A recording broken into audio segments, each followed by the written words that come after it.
তিনি তো বড় মাঠের খেলোয়াড়, এই ছোট মাঠের গণ্ডির মধ্যে আড়ষ্ট হয়ে থাকবেন কেন? আপনার পেন্ডুলামের মতো ডিসেম্বর থেকে জুন এই কন্টিনাম বেঁধে দিয়েছেন।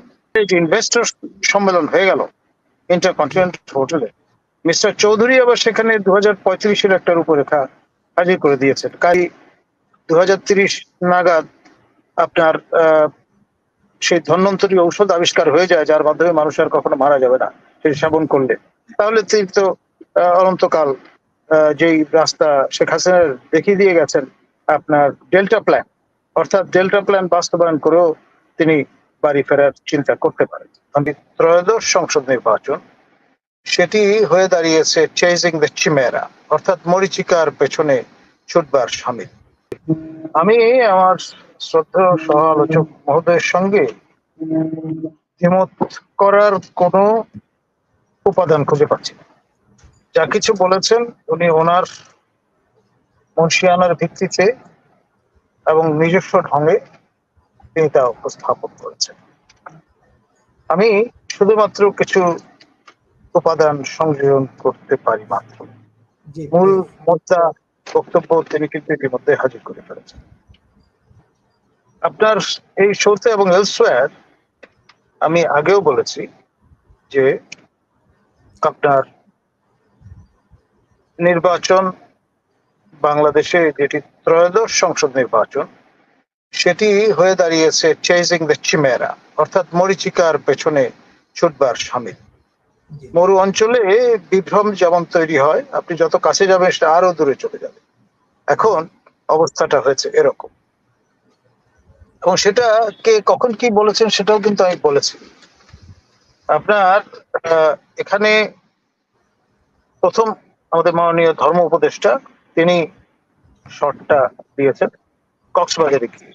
তারপরে যেটি হয়েছে সেটি হচ্ছে আপনার আমাদের সম্মানীয় যিনি স্পোকসম্যান মাননীয় প্রধান উপদেষ্টা শফিক মহোদয়, তিনি নানান সময়ে নানান রকমের বক্তব্য হাজির করেছেন on behalf of the chief adviser.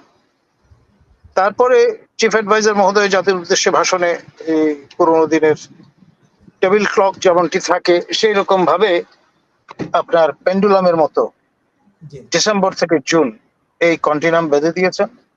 এবং তারপরে আমার প্রিয় সহকর্মী মনোযোগ প্রতিম সহকর্মী আসিফ নজরুল তিনি আবার বলেছেন যে ডিসেম্বর না হয়ে জানুয়ারি ফেব্রুয়ারিতে তো হতে পারে, কেন আমরা আমাদের কার্যক্রম সমাধা হয়ে গেলে জুন পর্যন্ত অপেক্ষা করব, এরকমের ব্যাখ্যাও দিয়েছে।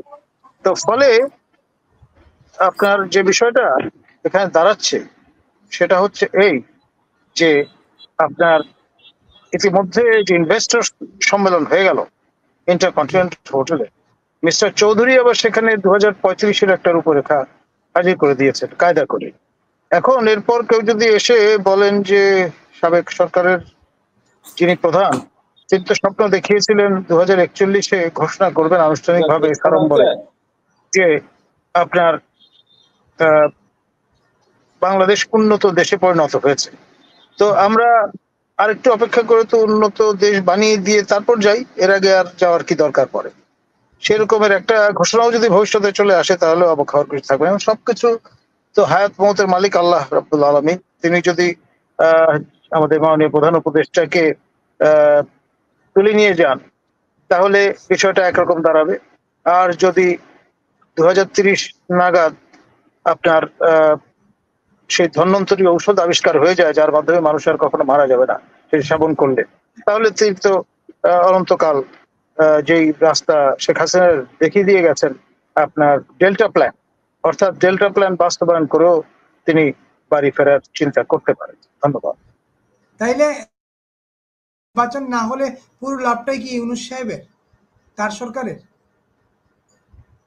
না, তার ভাষায় এটি হবে বাংলাদেশের জনগণের, কারণ জনগণ তো চায় দেশটি উন্নত হোক।